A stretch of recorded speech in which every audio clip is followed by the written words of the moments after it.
Salam. Alors aujourd'hui, je te propose pas de recette de cuisine. Aujourd'hui, c'est un grand jour, en tout cas pour moi. Je vais faire ma Umrah, en fait ma seconde Umrah. Et je suis contente parce que aujourd'hui, c'est le premier jour de Rajab. C'est un mois très sacré, le mois le plus sacré même. Et le mois d'Allah.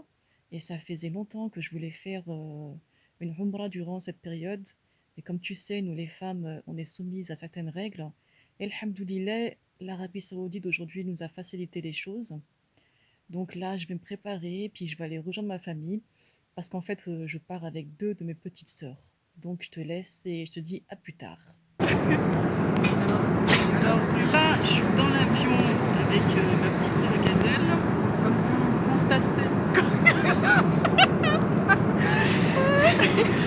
constatez, comme vous pouvez le constater, elle va bêtiser. Quoi? Tu feras bêtiser. Alors, on reprend. Là, je suis dans l'avion avec ma petite sœur Gazelle. Vous pouvez. On reprend. Oh punaise. Alors, là, je suis dans l'avion avec ma petite sœur Gazelle. Comme vous pouvez le constater, elle porte très bien son prénom. Donc, ceux qui veulent faire une demande de mariage.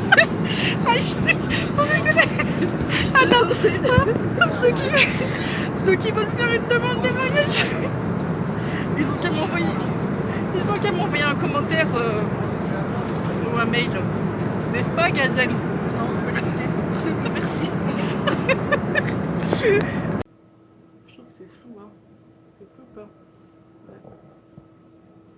Bon, bah là, on vient d'arriver à Médine, dans notre chambre. Je vous conseille de prendre un 5 étoiles hein, si vous voulez pas avoir des surprises, surtout au niveau de l'hygiène. Donc on va faire une inspection. Nickel. Allez, on va dans la salle de bain.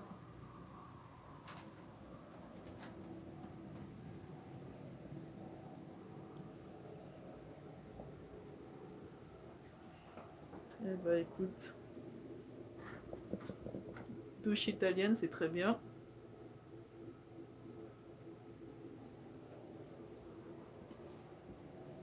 Bah c'est bon, on est tranquille. On va juste désinfecter les poignets et tout ça parce que on sait jamais.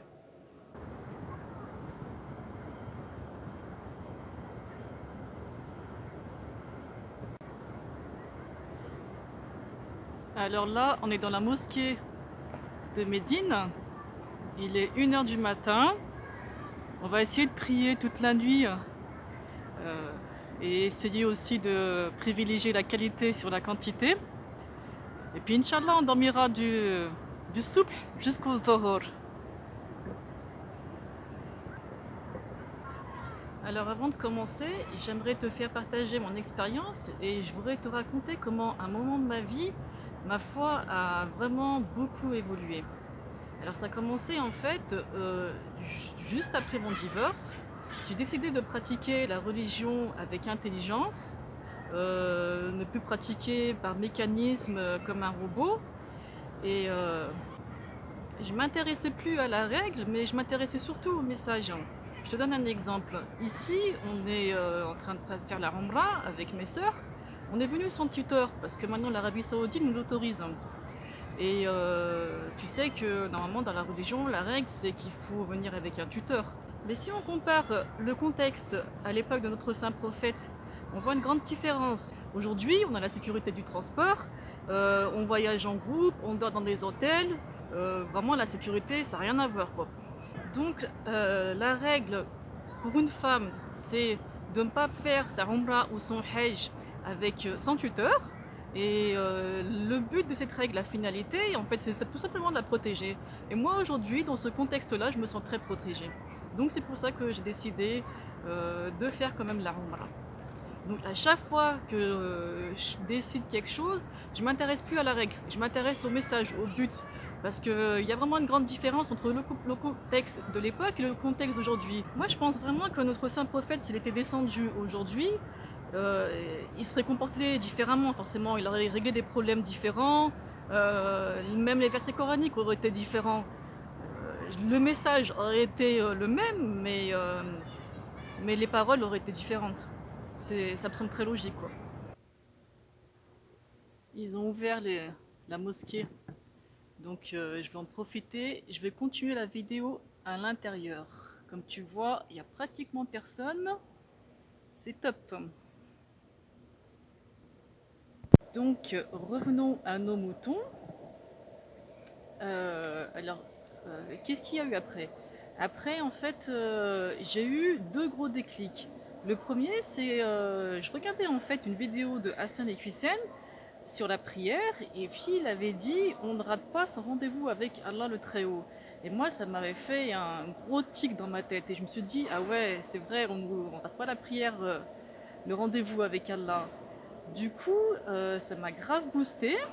Et, euh, et puis, je faisais ma prière tout le temps à l'heure. Le matin, quand je me réveillais, dès que je mettais le réveil, je me disais, tu te dis même pas encore 5 minutes, encore 5 minutes, tu te réveilles direct. Et du coup, j'entendais le réveil et boum, je me levais d'un coup. Et je faisais tout mon possible pour faire la prière à l'heure. Si j'étais dans un restaurant, bah, je sortais dehors quelques minutes, je m'asseyais sur un banc et je faisais ma prière. Je préférais faire ma prière les yeux fermés que pas la faire à l'heure. Et du coup, dans ces périodes-là, j'ai senti énormément d'amour. J'avais une concentration incroyable, mais vraiment top. Je me souviens pas à un moment dans ces prières-là m'être égarée. Et tout le temps, mon cœur il vibrait. C'était vraiment magnifique. Euh, et en plus de cela, c'est que j'avais qu'une envie quand je rentrais du travail, c'est le soir, c'était écouter le Coran. Donc j'écoutais le Coran en fait en français et mon cœur il vibrait, il s'arrêtait pas de vibrer. Surtout dans les passages où le nom d'Allah était évoqué. Alors là, c'était une vibration énorme. Donc ça durait plusieurs mois comme ça. Et il y a eu un deuxième déclic. Un jour, je lis un hadith qui dit n'ayez pas de rancune les uns envers les autres, c'est ce qui détruit l'humanité. Alors moi, à partir de ce moment-là, j'ai eu une métamorphose. Mon comportement, il avait complètement changé. On m'agressait, je répondais jamais par agression. Je ressentais même pas, comment dire, les émotions de d'énervement. Quelqu'un qui venait m'agresser, bah, je répondais gentiment. J'avais qu'une envie, c'était apaiser sa colère. J'avais aucune haine pour personne quand on parlait sur mon dos. Ça m'est égal. Je voyais la personne qui avait parlé sur moi. Ça me faisait rien du tout. Quoi. C'est comme si elle avait rien dit. Et du coup, je me sentais bien. Quand on n'a pas de rancune, on a vraiment le cœur hyper léger. En fait, ça touchait pas mon ego. Je faisais vraiment abstraction de mon estime, de mon orgueil. Et c'était comme si je donnais tout mon être à Allah. Tout ce qui m'importait, en fait, c'était l'image que j'avais auprès de Dieu. Et donc, à chaque fois que j'étais en train de réfléchir, est-ce que j'avais commis une faute, sans cesse en train d'essayer de me remettre en question. En fait, quand tu combats ton ego, tu as plus de facilité à être objectif. Quand on te fait une critique, tu l'écoutes. Et si tu sens qu'il y a une vérité, et là, bah, c'est carrément une remise en état. Pour moi, la critique, en fait, je regardais pas la personne qui la disait, j'écoutais juste les mots. Et puis je me disais que s'énerver contre quelqu'un, c'est comme si en fait j'accordais trop d'importance à ce monde-là. Parce que notre saint prophète, il a dit que la vie ici, ça vaut même pas le cadavre d'un chameau. Qu'est-ce que j'allais me prendre la tête? Donc vraiment, quand on m'agressait, j'arrivais facilement à mettre de la distance. Puis troisième chose, j'avais énormément confiance en Dieu. J'avais vraiment subi beaucoup d'épreuves au travail. Et à chaque fois que j'avais une épreuve, je subissais des injustices, mais à chaque fois que j'avais subissé une épreuve, je l'acceptais automatiquement, sans me passer par une phase de souffrance. Je disais vraiment, il n'y a pas de souci, Rabbi, c'est forcément un bien pour moi. Et du coup, je me sentais vraiment très forte. Je me sentais vraiment pas dépendante de ce monde. Parce que quoi qu'il m'arrivait, ça ne me touchait pas. Et puis je me disais aussi que rejeter son destin, c'est nier la perfection de l'ordre d'Allah. Donc je me disais pas, mais pourquoi ça m'arrive à moi, mais qu'est-ce que j'ai fait, je sais pas quoi, et blablabli, blablabla. Parce que si vraiment je me comportais comme ça, c'est comme si je disais, bah, ce qui m'arrive c'est imparfait quoi. Et donc si ce qui m'arrive est imparfait, Dieu est imparfait aussi. C'était donc pas concevable. Et puis je me disais également que Rabbi nous dit tout le temps qu'il faut se remettre à lui, il faut avoir confiance en lui. On le sait, ça au fond de nous. Mais est-ce qu'on pratique ce qu'on sait? Si quelqu'un qui souffre sur Terre, c'est qu'en fait il pratique pas cela. Ça veut dire qu'il n'a pas confiance en Dieu. Si vraiment il avait confiance en Dieu, jamais il souffrirait. Et j'avais, du fait que j'arrivais à rejeter mon ego aussi, j'avais ce sentiment que Allah il était toujours en train de m'éduquer, toujours en train de me parler, toujours en train de me dire attention là, si tu vas dans ce chemin-là, t'es dans l'erreur. Et parce qu'en fait, j'arrivais à être objectif. Quand t'es trop dans ton ego, bah tu vois pas les choses. T'arrives pas à voir la vérité, t'arrives pas à te corriger. Parce que t'es trop dans ton estime de toi. Pour toi, c'est toi qui as raison et puis c'est pas les autres. Et puis enfin, je vais terminer par cela. Je me disais sans cesse, la vérité, elle vient que de Dieu. Quand il m'arrivait un événement, je l'interprétais, mais j'étais pas sûre que mon interprétation était bonne. Je pense qu'il faut se remettre à son état d'être humain. On a beaucoup de mal, nous, à faire ça, en train de dire elle est sur le mauvais chemin, c'est bid'a, je sais pas quoi. Mais comment dire, il n'y a que Dieu qui connaît la vérité. D'ailleurs, il y a un de ses noms divins qui dit Al-Haq. Et nous, on oublie ça. On, on oublie vraiment ça et que on dit tout le temps mais non, c'est écrit dans le Coran, c'est écrit, c'est écrit. Il y a une grande différence entre ce qui est écrit et ce qu'il faut comprendre de ce qui est écrit. D'ailleurs, Dieu est dit dans le premier verset de la sourate 3, seul lui connaît l'interprétation de son livre. Donc, on a beau dire ce qu'on veut, par rapport aux situations, elle- la compréhension, elle peut être différente. Donc, on ne peut pas dire tout le temps c'est écrit, c'est écrit. La compréhension, c'est pas la compréhension que toi tu as, c'est pas forcément celle que Dieu voudrait que tu aies. Je termine par ça. Il y a une parole de Ali que je répète souvent. Ali, il a dit, le Coran ne parle pas de lui-même, c'est les hommes qui le font parler. Donc, c'est l'homme qui l'interprète, mais c'est pas l'interprétation de Dieu. Ah oui, pardon, faut absolument que je te raconte aussi la grosse erreur que j'ai faite. Après cette période où ma foi était vraiment immense, j'ai eu des responsabilités au travail et j'ai négligé Allah, le Très-Haut. Et du coup, je retardais mes prières alors que j'avais la possibilité de les faire à l'heure. Et petit à petit, ben, l'amour que j'avais pour Dieu, il a disparu. Et vraiment, j'ai subi des épreuves, mais terribles. Et puis à ce moment-là, j'arrivais pas à les gérer. J'étais constamment dans le stress, chose que j'arrivais à gérer auparavant. Donc j'ai mis vraiment beaucoup de temps pour essayer de commencer à retrouver l'intensité de cette foi. Donc vraiment, ce que je te conseille, c'est de ne pas faire l'erreur que j'ai faite et de ne pas négliger Dieu. Il faut que ce soit vraiment ta priorité.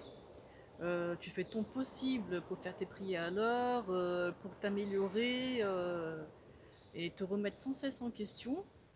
Surtout, combat la paresse, parce que la paresse, vraiment, c'est ce qui va être un frein. Et puis, sois régulier dans tes actes. Si tu as décidé, par exemple, de lire 5 pages de Coran par jour, et ben, tu l'as fait. C'est vraiment que ce soit ta priorité. Il faut que tu sois très motivé pour faire cela. Il faut que tu sois très motivé pour faire tes prières. À chaque fois que tu fais tes prières, il faut que tu sois tout le temps motivé. Parce qu'il y en a qui me disent, c'est bizarre, j'étais motivé, j'ai fait ma prière et j'ai rien ressenti. Mais c'est pas la motivation une fois sur deux, c'est à chaque fois. Bon, bien sûr, la prière la plus difficile, c'est la prière du matin. Mais dis-toi bien que si tu avais un avion à prendre pour aller faire un super voyage et que l'avion est à 6 heures du matin, ben là, tu te réveillerais facilement.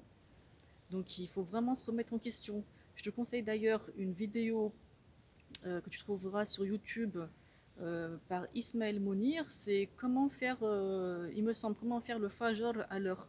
Elle est vraiment très bien et j'espère qu'elle te motivera. Et je termine aussi par cela. Je te conseille deux vidéos qui m'ont beaucoup marqué. Les deux sont de Tayeb Chouref. La première, c'est l'alchimie du bonheur. Et la deuxième aussi, toujours de Tayeb Chouref, c'est comprendre le Coran. Donc voilà, je te les conseille vraiment. Voilà, c'est tout pour le moment et à plus tard. Alors, visite guidée, j'ai filmé uniquement quelques séquences pour te donner envie de découvrir par toi-même. Alors ici, c'est la mosquée de Quba, première mosquée de l'islam.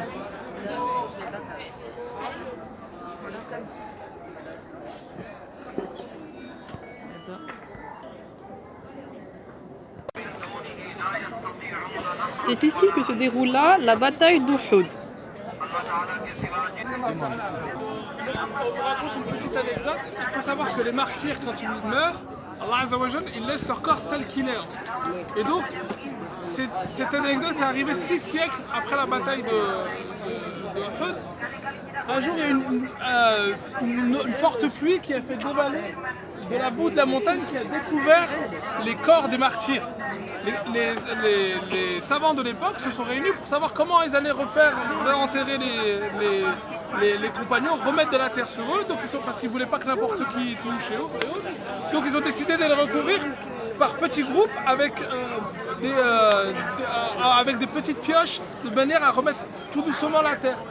Et un des travailleurs qui remettait la terre raconte la chose suivante: sans faire exprès, il a touché une des parties de Hamza, et en fait, son corps était tel quel. Quand il l'a touché, il y a du sang qui a coulé, comme si c'était une personne vivante. Et il y a une odeur, une très bonne odeur qui en est sortie. Et c'était surprenant parce que on voyait vraiment le corps de Hamza avec son oreille coupée, son nez coupé et son ventre ouvert, parce que du temps des batailles à cette époque-là, en guise de victoire, les Quraysh en général coupaient le nez et les oreilles des vaincus. Combien de temps après sa mort? 6 siècles après. 6 siècles après. Non, je finis celle-là.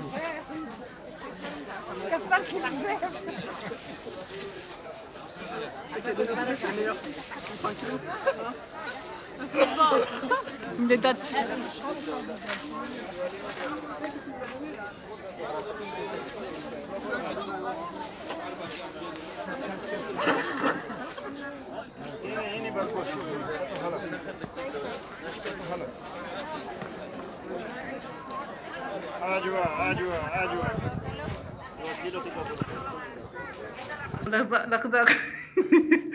On a un gros souci. Dis-moi. Mais d'abord, je voudrais te poser une question. Dis-moi. On est bien dans un hôtel 5 étoiles ici.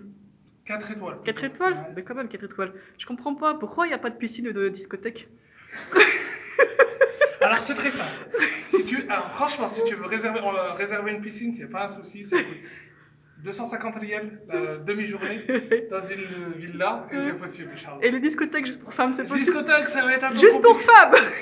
Ça va pas être possible. La discothèque, ça, je fais pas encore cette option-là, Inch'Allah. Mais bientôt. Enfin bref, alors, on a besoin d'un homme. Est-ce que tu es un vrai homme? On a un gros souci. Je vais essayer, Inch'Allah. Si c'est dans mes moyens. Alors je t'explique. On a... j'ai les clés de mon cadenas de ma valise qui est à l'intérieur de ma valise et ma valise est fermée. Ah, mais il faut juste trouver une place coupante. Voilà, tout à fait. Bah, j'ai trouvé ça. Bon, mais bah, t'es obligé de monter jusqu'ici. Moi, je me suis dit, peut-être qu'elle est en train de mourir. Peut-être que quelqu'un lui a volé son argent. Peut-être qu'elle a une doléance. Non, mais juste pour voir si t'avais cette capacité, pour savoir si t'étais un homme, quoi, tu vois. Je commence à paniquer. Attends, Massoud, j'ai une question pour toi aussi.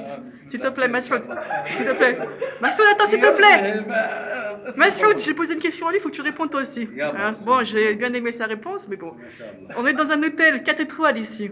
4 étoiles? Ouais, 4 ou 5? 4 ou 5. Et je voulais savoir, il n'y a pas de piscine et de discothèque dans ces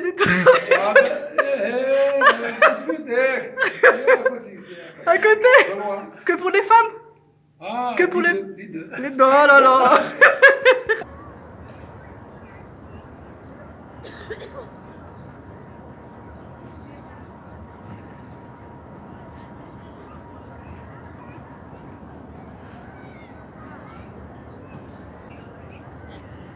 Bon, bah, dernière prière à Médine. On va prendre le car pour aller à la Mecque. Mais moi aussi, j'ai une vieille tête là. Je suis fatiguée, j'en peux plus. J'ai rien dormi. Gazelle, elle a pleuré toute la matinée parce qu'elle pensait qu'on allait y aller en chameau. Non, j'ai pleuré parce que dernier jour, dégoûtée, C'est vraiment magnifique ici et dégoûté de quitter tout ça. Elle est toujours célibataire, il n'y a personne qui l'a demandé en mariage en fait.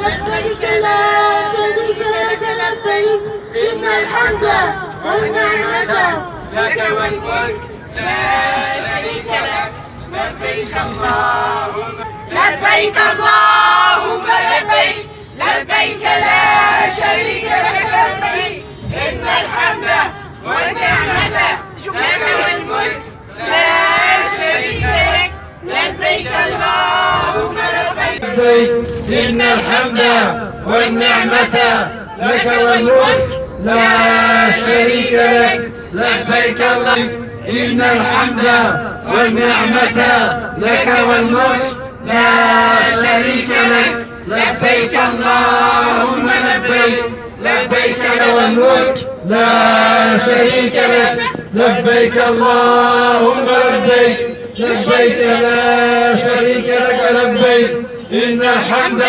والنعمة لك والملك لا شريك لك.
Alors dis-moi quel est l'animal le plus gros?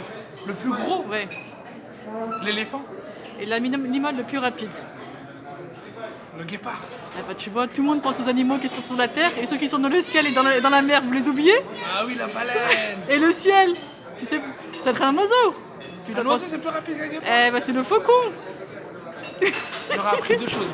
Massoud, j'ai une question à te poser, Massoud. Ahla wa sahla. Regarde la caméra. Dis-moi, c'est quoi l'animal le plus gros? Hein? Le chat? Ah, Massoud, et l'animal le plus rapide? Hein? Fil. Le quoi? Fil. C'est quoi le fil? L'éléphant. C'est le plus gros. Non, non. Ok, Massoud. Bon. Alors, pour toi, le plus gros, c'est le plus gros. Var. Tu te moques de moi, là. Il me dit le rat. Non, non, j'ai pas dit que le phare, il a plus peur de l'éléphant. Bon, allez, le plus rapide, c'est quoi? Le plus rapide. C'est quoi? Je peux pas traduire. Tu peux traduire, toi? L'orage? N'importe quoi. Alors lui dit n'importe quoi. À ton tour. Et tu dis pas des conneries comme lui, s'il te plaît. C'est pas l'animal le plus rapide. Le plus gros. Le plus gros, moi je pense que c'est. Zarafa. Non, non, non, l'hippopotame. L'hippopotame? Ouais, et l'éléphant, il est plus gros que l'hippopotame ou pas? Je pense qu'il fait plus lourd l'hippopotame. Hein. Il est plus lourd, ah bon Dieu. Et puis le plus rapide, c'est qui? Le guépard. Alors vous avez tous un problème, vous oubliez les animaux de la mer et du ciel. Oh, ça c'est autre chose. Eh oui, c'est la baleine et le faucon. Eh ouais.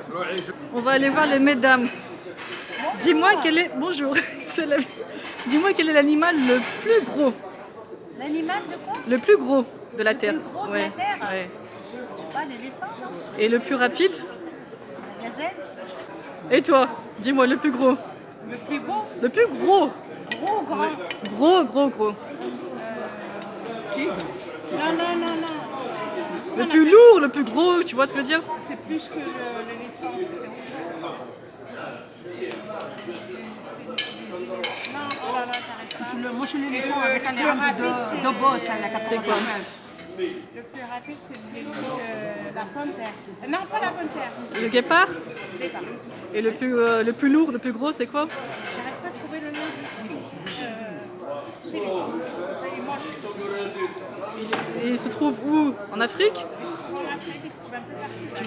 Tu veux dire Il n'y en a pas beaucoup, hein. Ça n'a pas. Tu veux dire quoi? L'hippopotame? L'hippopotame? Non, pas celui-là. Il fait plein de bosses. Comment ça s'appelle avec les filles plein de bosses? Non mais vous oubliez tous les animaux de la mer et du ciel. Le plus gros de vie dans la mer, c'est quoi? L'animal de la mer. Le dauphin? Le dauphin? Pas le dauphin, les requins. Le requin? Mais il n'y a pas plus gros que le requin? Si, il y en a. J'en sais rien. La baleine? Ah ouais, la baleine, ouais, c'est vrai. Et l'oiseau alors? Eh ben oui, le plus rapide, c'est le faucon. Vous m'aurez dit au moins l'aigle. Donc là, on est à Arafat.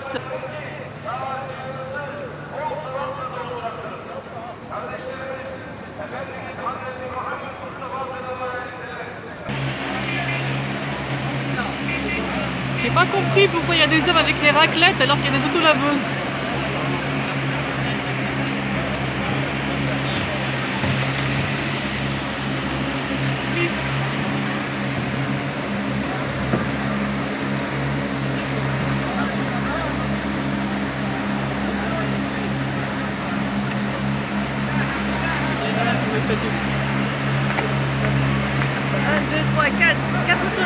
Pour un petit truc Non, mais et en plus, il y a plein de mecs avec des raclettes.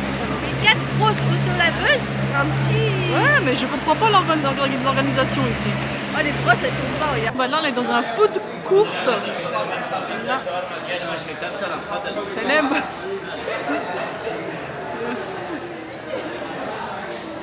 Ça va? Wesh. Y a pas ce que je veux.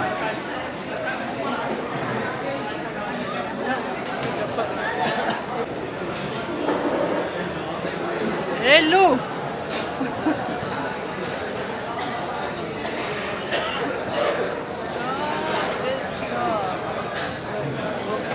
Ça, je vais prendre ces beignets, ils sont bons, ils sont pas chers. Alors nous, on va manger ici, c'est spécialité malaisienne.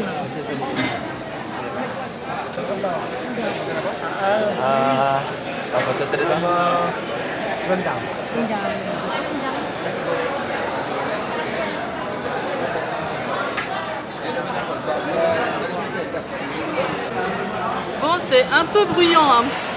Donc, on a pris du curry là à l'agneau et puis au poulet. On en a eu pour 5 €. Ça, c'est un samosa au poulet, 25 centimes d'euros. Ça, c'est un beignet fourré aux pommes de terre épicé. Franchement, c'est bon, 25 centimes d'euros. Ça, une galette aussi, Lévi, feuilletée, 25 centimes aussi. Et puis, une petite galette comme ça, accompagnée d'une super bonne sauce, à même pas 1 €.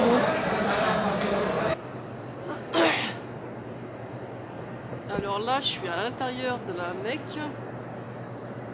C'est pas facile en ce moment de rentrer parce que ils ont fermé la mosquée pendant 1 jour à cause d'un cas de coronavirus.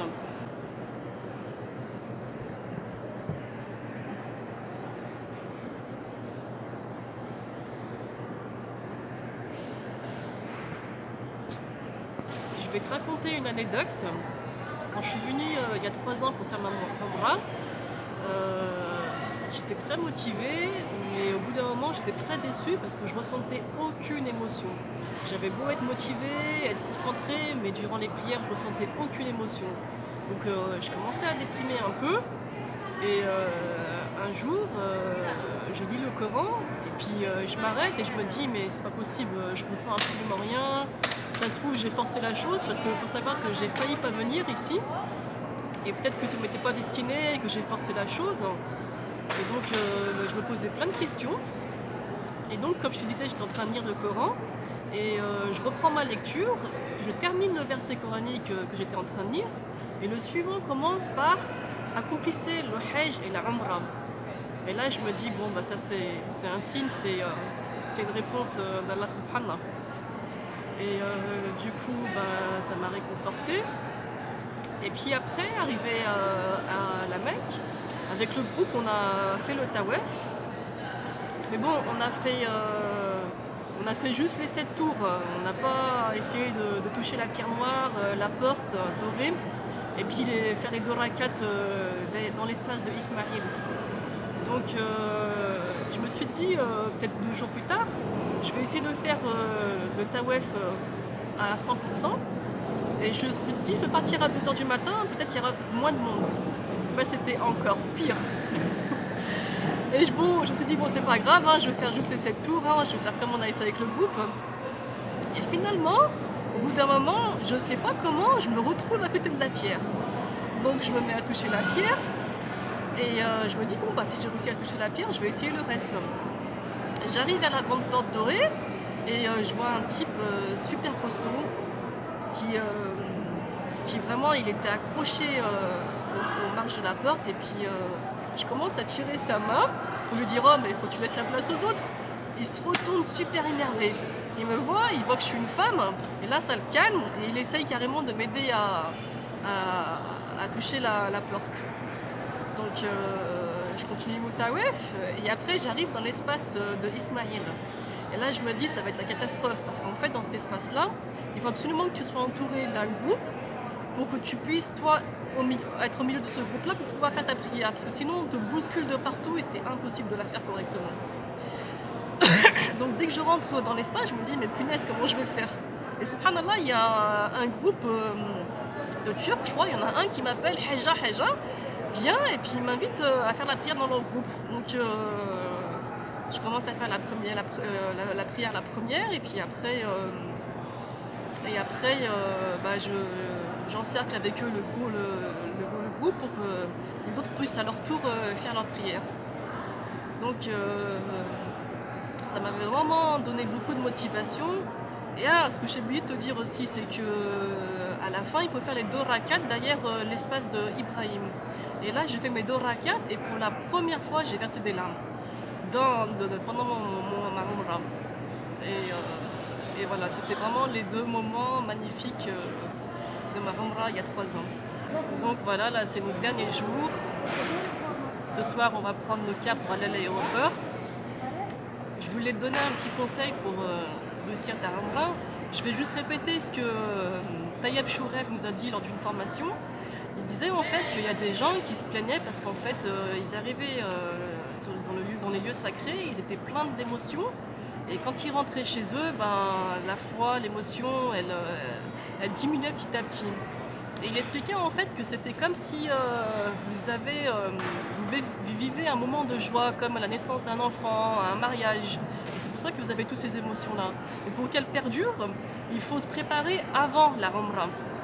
Avant d'y aller, le changement, il disait, c'était avant d'y aller. Et pour que ça puisse continuer...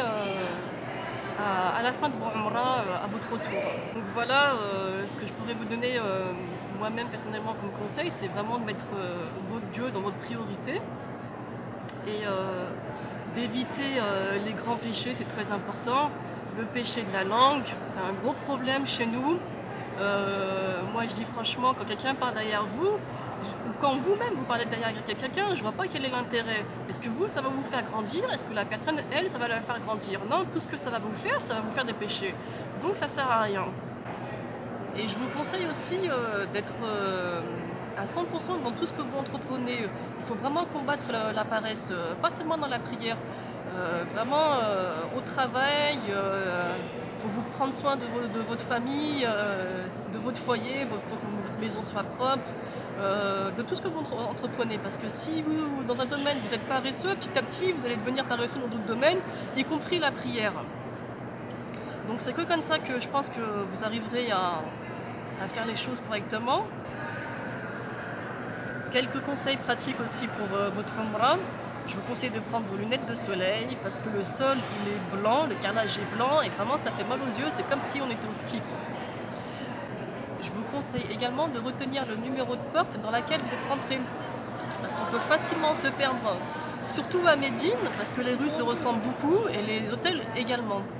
Prenez plutôt des mules que des tongs parce que l'une de mes petites sœurs en a fait l'expérience et le premier jour on est arrivé à Médine, sa tongue s'est déchirée et on ne retrouvait plus l'hôtel, je vous dis pas la galère.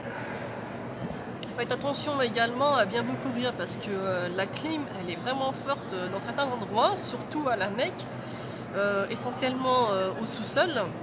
Prenez bien un désinfectant parce que dans l'hôtel, lors du self, on utilise tous les mêmes cuillères, les mêmes pinces pour se servir. Et donc voilà, vous savez, les microbes peuvent facilement se propager, donc avant de manger, désinfectez bien vos mains. Si vous jeûnez, moi j'ai testé, j'ai mangé des amandes et des dattes avant l'aube, et vraiment c'était top quoi. J'avais beaucoup d'énergie et mon jeûne s'est très bien déroulé. Dernière chose, que je vous conseille contre les punaises. Moi j'ai fait certains voyages où j'ai trouvé des punaises dans des hôtels. Alhamdoulilah cette fois-ci on n'en avait pas. Mais vaporisez votre valise d'huile d'essentiel de lavande que vous avez bien sûr diluée dans de l'eau. Comme ça empêchera les punaises de rentrer. Mais bon, faites-le tous les 2-3 jours. Et si malgré tout vous tombez dans un hôtel où il y a des punaises, que vous grattez, qu'il y a des boutons, parce que quand vous rentrez chez vous, moi ce que j'ai fait, alors c'est soit vous rentrez chez vous puis vous lavez votre linge à minimum 60 degrés, mettez bien votre linge dès que vous arrivez dans un sac poubelle et vaporisez bien avec une bombe puissante contre les insectes votre valise, surtout au niveau des coutures. Moi, ce que j'ai fait, c'est que j'étais passée à la laverie et j'ai mis mes vêtements au sèche-linge.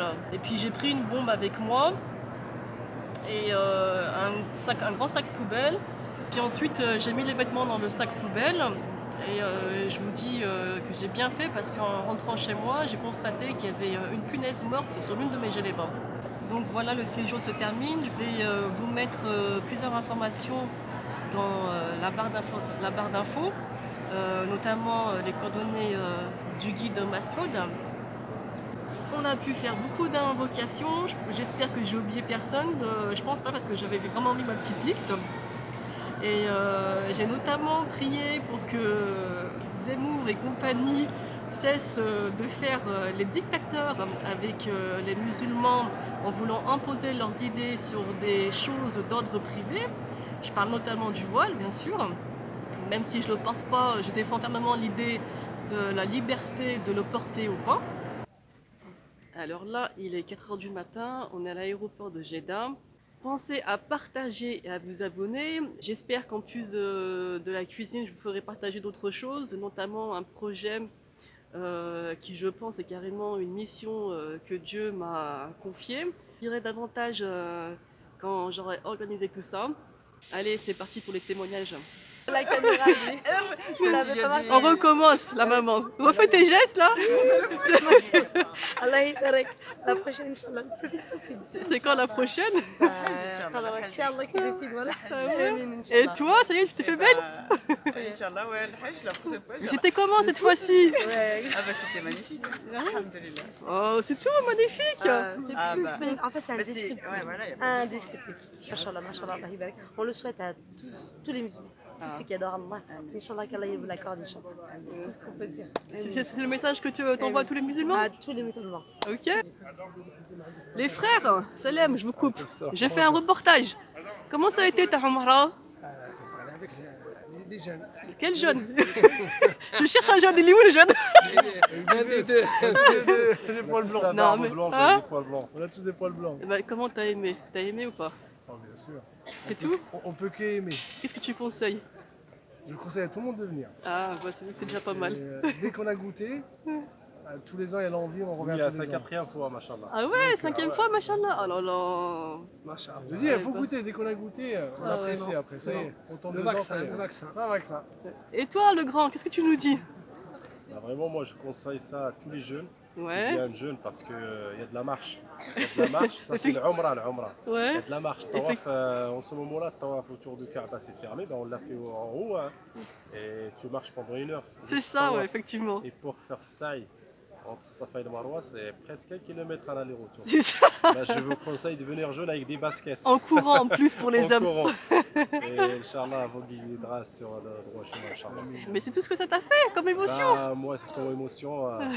Vraiment, j'étais bien content de venir. Et c'est mon 2e fois. Oui. Deuxième fois, t'as Ouais, fait j'ai comme fait moi. déjà le Hajj et alhamdoulilah, Ah, j'ai t'as fait le apporté la- Hajj, oh là là. Alhamdoulilah. Eh bah, c'est super. Comment t'as aimé ton séjour? Ah, c'est trop bien. Je retourne, Inch'Allah. Quand ça? Demain? Kizidi Hadini Rabbi Mahir. Je suis prête sans être prête. Je suis vraiment désolée, mais je suis prête quand même. Pourquoi t'en sans être prête? Parce que. Ah oui, oh là là. Ouais. Ah, je te comprends. Ouais, mais bon. Al-iman fi al-qalb. Voilà, c'est Tu le peux, plus important. tu peux te traduire en français? La foi, elle est dans le cœur.